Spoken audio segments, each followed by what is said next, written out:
D'aussi loin que je me souvienne, j'ai toujours eu du mal à rester constant, et notamment dans le sport.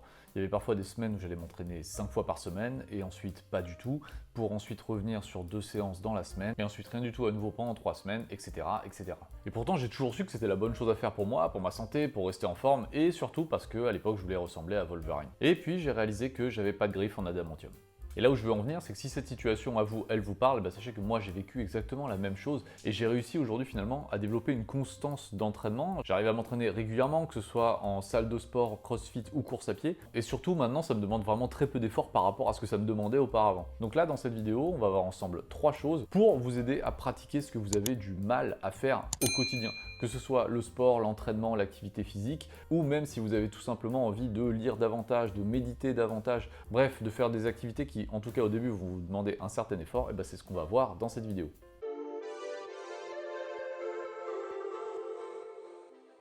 Donc la première chose qu'on va voir, c'est d'arrêter d'avoir des objectifs finaux. Alors j'en vois déjà venir, donc je vais mettre les points sur les i tout de suite.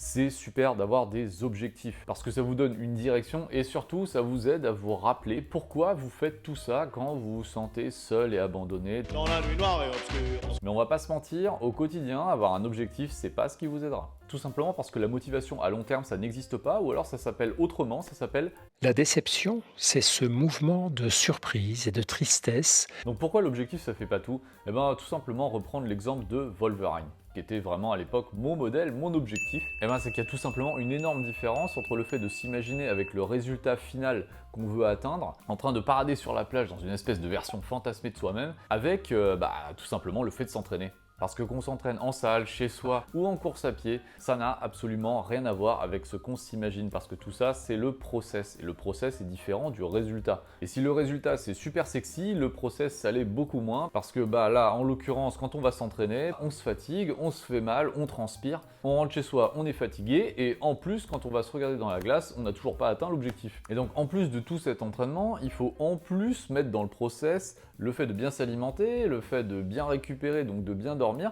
Bref, tout ça, c'est quand même un peu chiant. Et puis surtout, ça n'a rien à voir avec la version fantasmée de soi-même qu'on s'imagine avec le résultat atteint. Et c'est cette différence entre résultat fantasmé et pratique au jour le jour qu'on pourrait appeler le dur parpaing de la réalité qu'on se prend en pleine poire au moment de nos premières séances et qui nous pousse à abandonner. Welcome. La déception, c'est ce mouvement de surprise et de tristesse. Et il y a un deuxième problème qu'on va rencontrer si on ne se base que sur des objectifs finaux, c'est que le cerveau il fonctionne pas comme ça. Alors on va pas faire les caliméros ici, vous avez forcément déjà atteint au moins un objectif dans votre vie. Et si vous êtes passé du CP au CE1, ce qui est sûrement le cas de 98% des gens qui verront cette vidéo, alors je pense qu'on peut dire que vous avez au moins atteint un objectif dans votre vie. Et bravo pour ça, parce que le CP, on l'a tous oublié, mais c'est une classe qui est quand même très dure. Donc pour revenir à la question, vous avez déjà atteint au moins un objectif dans votre vie, et est-ce que vous vous souvenez ce qui s'est passé ensuite? Eh bien tout simplement, vous êtes fixé un autre objectif. En fait, cette quête de l'objectif final, elle est complètement biaisée parce que votre cerveau a tout simplement besoin de bouger constamment. Donc à mesure que vous allez vous fixer un objectif final et que vous allez l'atteindre, votre cerveau va se demander « Ok, quelle est l'étape d'après ?» Et une fois que vous aurez atteint l'étape d'après, il va vous demander encore « Quelle est l'étape encore d'après ?» Et ça, c'est extrêmement vrai pour les objectifs physiques et plus généralement sportifs. Quelle que soit la version fantasmée de vous-même que vous chercherez à atteindre, vous n'aurez absolument jamais l'impression d'être arrivé à destination.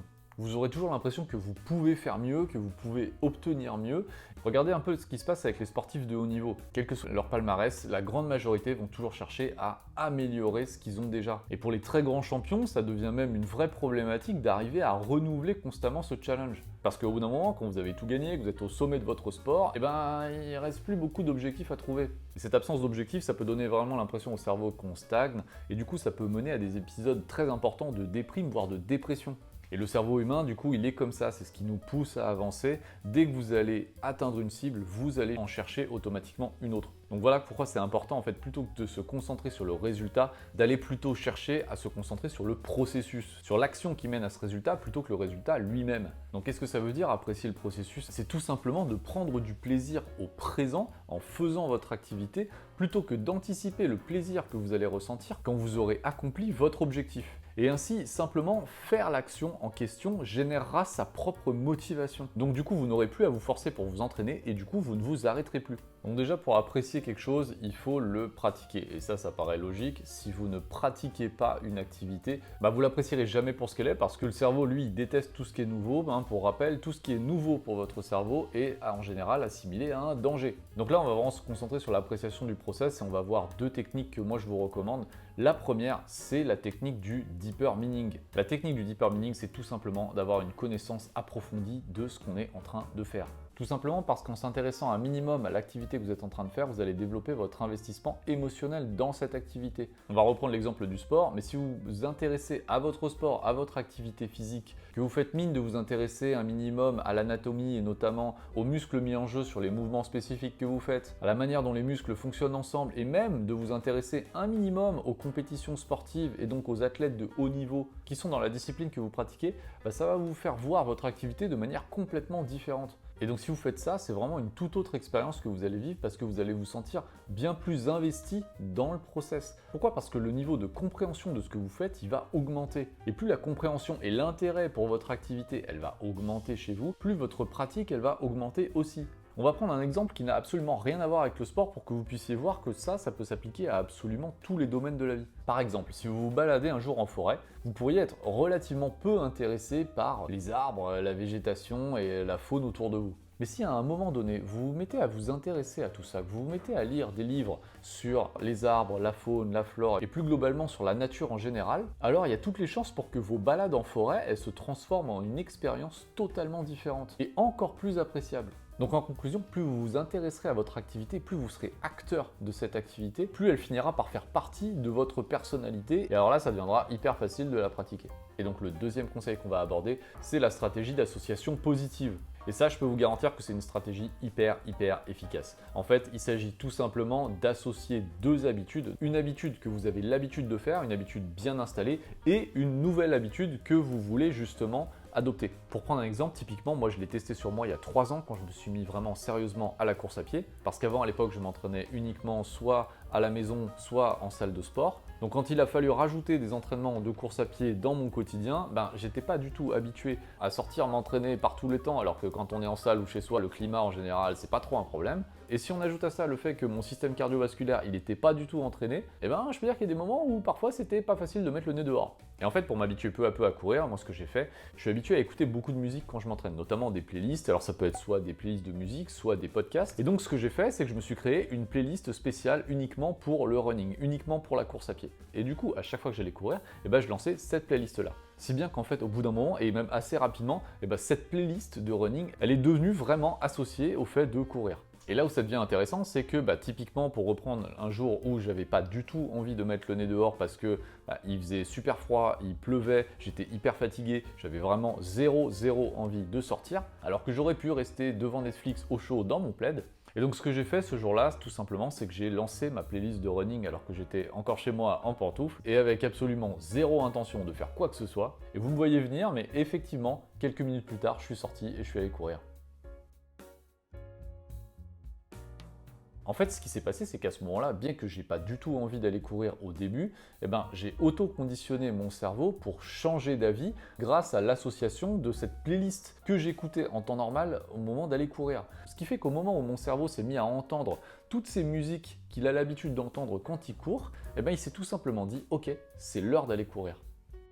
Et du coup, toutes mes excuses, toute ma flemme, tout ça a fini par s'évaporer parce qu'en fait, mon cerveau, il s'est auto-conditionné juste avec cette playlist. Et ça, la technique dont je vous parle, c'est une technique qui marche hyper bien. Quand vous voulez instaurer une nouvelle habitude, essayez de la coller avec une habitude que vous avez déjà ancrée en vous. Tout simplement parce que vous réaliserez toujours très facilement l'habitude que vous avez déjà intégrée en vous. Et le cerveau, tout simplement par association, va aller chercher la deuxième habitude pour aller la greffer avec la première. Et donc vous aurez d'autant plus de chances de répéter ce nouveau comportement sans que ce soit difficile, sans que ça vous demande des efforts. Et cet exemple-là, ça marche aussi si vous voulez faire davantage de méditation, si vous voulez même lire davantage. Si par exemple vous êtes habitué à boire du café, vous buvez votre café toujours à la même heure, au même endroit, vous pouvez tout simplement accoler votre habitude de boire du café avec le fait de méditer juste après avoir bu votre café ou avec le fait de tout simplement lire un livre au moment même où vous êtes en train de boire du café. Et cette technique, elle est d'autant plus puissante que les sentiments positifs que vous avez à l'égard de la première habitude qui est bien ancrée, ils vont venir progressivement se greffer sur la deuxième habitude, celle que vous êtes progressivement en train d'installer.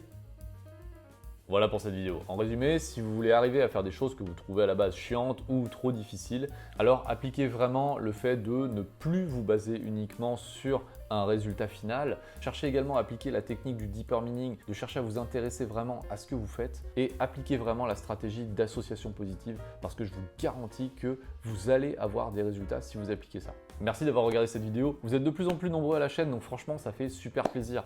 N'hésitez pas en tout cas à vous abonner si ce n'est pas encore fait et à lâcher également un petit pouce bleu, ça fait toujours plaisir pour le référencement. Et si vous voulez arriver à vous reprendre en main, à perdre du poids, à vous affiner de manière durable, j'ai pour vous un challenge offert de 7 jours que vous trouverez dans le lien de cette vidéo. Voilà, merci d'avoir regardé jusqu'au bout et moi je vous dis à la prochaine vidéo. Ciao!